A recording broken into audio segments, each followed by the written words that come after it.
Brother, today we're going to talk about losing your reboot. Have you ever stayed off pornography or whatever your sexually compulsive behavior might have been for a certain period of time that was significant to you? Maybe it was a couple of months, weeks, days, for some of you, years. And it was so exciting. You were excited. You were like, man, I'm finally able to stay away from this. And it was almost as if you were holding your breath because you didn't want to lose this moment or this streak, as some of you call it. But you did. You did. And the worst part was that it felt as if nothing had changed. You ended up going back to watching certain scenes from pornography that you thought you were done with. And that can be very discouraging. Well, today, I'm going to tell you the reality very briefly about losing your reboot and one thing you can do to prevent that from happening when you begin this journey again or while you're on the journey this time. Even the most advanced rebooters can end up back in the early stage of their reboot. And just for your reference, there's the pre-reboot, there is the early stage of your reboot, there is the middle stage, there is the late stage, and then there is the maintenance stage within the Porn Reboot system. Now, I've often said that for this to happen, for you to go back all the way to the early stage, even from maintenance, you would have to purposefully sabotage your reboot. That means you would have to make the conscious decision to watch pornography when you have no urges to do so. And even when you begin to watch it, you feel nothing when you try to do it. Now, this might sound silly to you, and you might be like, well, how is that even possible? Like, I've rewired my brain, so why would I still watch pornography when I don't want to? What would bring a man to that point? As silly as it sounds, you'd be surprised at what you're capable of when you have no other coping strategies hardwired into your life to draw from. This is the reason why many men who simply make habit changes and lifestyle changes fool themselves into thinking that they are free from their behavior. For instance, a lifestyle change would be getting married. And I've seen men get married and stay off pornography for a year, 2 years, however long that honeymoon period takes. I've seen men do it in relationships. Another lifestyle change would be having a child.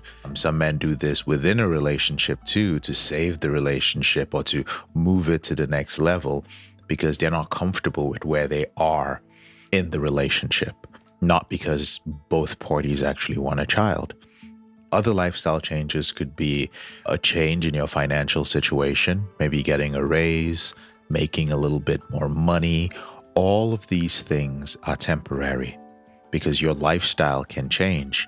It can change as a result of health issues, might force you to change your lifestyle. Financial issues, moving to a new place can cause you to change your lifestyle as well. So again, it is changing your self-image, which really matters at the end of the day and which makes these changes permanent. Rewiring your brain goes both ways. That means that you can rewire your brain to prefer pornography and visual stimuli that goes with it as your main form of arousal, but you can also rewire your brain towards healthy intimacy. Any significant life event can threaten your entire reboot. I've mentioned a few, but some of the more common ones are a loss of a family member, divorce, separations and breakups. Big one that we've seen in the last 2 years with the pandemic are lots of health scares and possible life-threatening illnesses, as well as loss of financial stability. So you are more likely to drop from an advanced stage of your reboot to an earlier stage when you compartmentalize your reboots. What does compartmentalizing your reboot means? It means treating your reboot as a separate thing that you do. Now, many of you are diligent and consistent with your reboots, but you're not incorporating it into your life. It's a thing that you do separately. You've made it like an obligation, like, oh, I go to martial arts class, I go to training, and I reboot. It's a separate part of your life. But here's the thing. To take advantage of neuroplasticity while rewiring your brain, you must actively reflect on your reboot. This is how rewired neural connections actually stay rewired, brothers. So how do you do this? Well, it's simple, but not easy.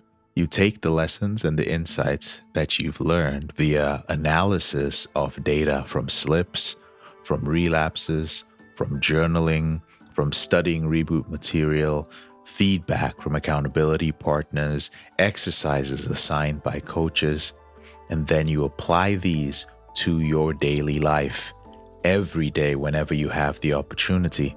Because if you were simply to apply certain coping strategies, read certain books, speak to your accountability partners, or show up to group coaching sessions, but you don't take time to reflect, then there is no reason for those neural pathways, those neural connections to stay the way they are. They have to be reinforced. So periodically check to ensure that you are maintaining or you are growing what we call within the system your reboot baseline. To those of you who are within the implementation and intensive program know what I'm talking about when it comes to the reboot baseline. So in summary, gentlemen, don't make rebooting an afterthought. Don't do, quote unquote, your reboot only after a slip. Like, oh, I slipped and I relapsed. Okay, what should I do? What should I do? Let me go and watch one of JK's videos. It should be something that's built in. Don't reboot in your spare time, or don't say like, you know what, I'm going to find time to reboot.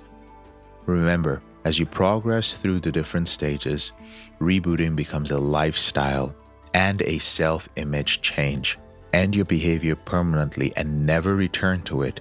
You must internalize and incorporate lessons from your reboot over time into your lifestyle, and then you live with them till your self-image transforms.